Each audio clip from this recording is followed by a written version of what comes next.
Today we're diving into the story of a man who looked at a world of chaos, a world of tangled myths and total confusion, and he gave it an instruction manual. He basically wrote the operating system for ancient Greece. His name was Hesiod, and he didn't just tell stories, he wrote the rules. Really, think about it. Imagine a world with no movies, no science, no written history at all. How do you explain? Well, everything. How do you explain why the sky is up there or where your people even came from? And maybe most importantly, how do you convince everyone to just be good to each other? The ancient world was just this messy soup of competing stories. It desperately needed an organizer, and for the ancient Greeks, that organizer, well, it was Hesiod. And this book, or rather the poems inside it, they became the foundational texts. I'm not kidding.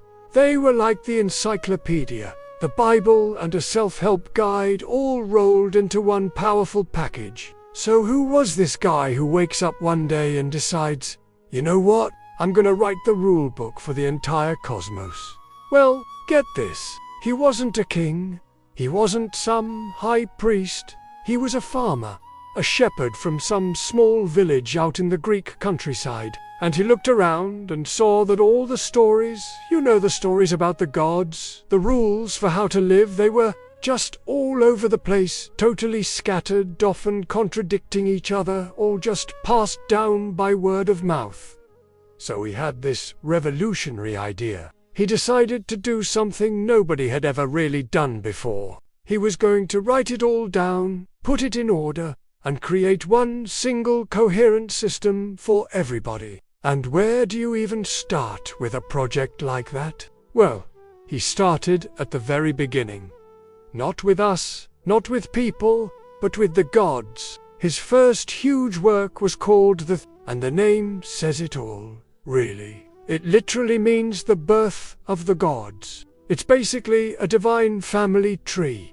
A genealogy that explains exactly who came from whom and how they're all connected. See, before Hesiod, you might have your local story about Zeus, right? But the village over might have a totally different one. What Hesiod did was connect all the dots. Seriously, the best way to think about it is like the Marvel Cinematic Universe. But for ancient Greece, it was the ultimate official origin story for every single god, every monster, every cosmic power out there. And this is where the drama really kicks in. It's basically a 3-act play for the cosmos. First you get the primordials, these huge formless beings like earth and sky just popping out of chaos. Then Act 2, their kids, the Titans, led by Kronos, pull off this incredibly brutal power grab against their own father. And finally you get the 3rd generation led by Zeus, who have to wage a 10-year war, a decade, just to defeat the Titans, and finally establish some kind of order and justice in the universe.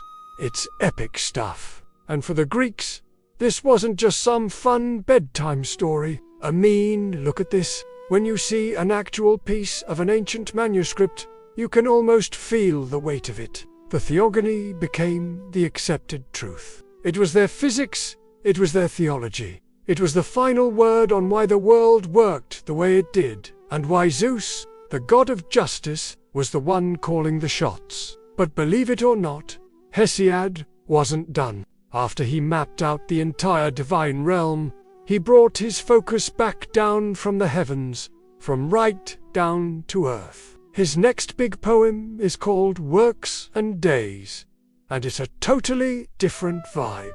He actually writes it as a long piece of advice to his lazy brother. It's part farmer's almanac, telling you the exact right time to plant your crops, and it's part moral guidebook on how to live a good, productive life. And a really key idea in Works and Days is Hesiod's whole view of history. He thought humanity was going downhill fast. He talks about 5 ages of man, starting with this perfect golden age where people lived like gods. No work, no sorrow, but by his own time. Oh, he says we're stuck in the grim Iron Age, a world of nothing but misery, endless work and injustice, where he says, man devours man. Yeah, it's a pretty bleak take. So if the world is so terrible, what do you do? Well, Hesiod gives some very direct advice. Here, he's all about the dignity of hard work. He says idleness is the real disgrace. He tells you to be just, not violent. And then he gets super practical. A bad neighbor, a total disaster, doing your work at the right time, absolutely crucial. And maybe don't trust a woman who's a little too interested in your barn. It's that amazing mix of high-minded morality and super practical boots-on-the-ground advice that just makes it so fascinating. Okay, so this is all fascinating ancient history, but what does it have to do with us, with our world today? It might seem easy to just file it away, but Hesiod's ideas, they're actually still all around us, even if we don't always see them. I mean, the journey of these ideas is just incredible. We're talking nearly 3,000 years. It went from just spoken stories to being painstakingly copied on the manuscripts. Like these poems became the bedrock of Greek education and philosophy. Think about it. Plato argued with Hesiod's ideas. Roman poets tried to copy his style. He basically built the entire framework that everyone else worked with him. So here's the real takeaway. Here's why this matters. Those big ideas Hesiod put down on paper, the idea that justice isn't just a human concept, but a cosmic rule, and the idea that hard work is a moral good, a virtue. Those became fundamental building blocks for so much of Western thought. He was one of the very first voices to say that a good life is built on work and sweat and doing the right thing. And this quote right here, it just sums up his whole philosophy perfectly.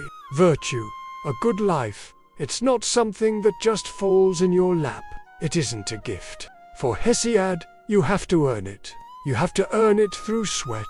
What a powerful, timeless idea, right? So in the end, Hesiod looked at this messy, chaotic world of myths and morals, and he gave it a story to live by. He gave an entire culture a shared roadmap for meaning. And that really makes you stop and think, doesn't it? What are the big stories we live by today to make sense of all the chaos? What's our works and days?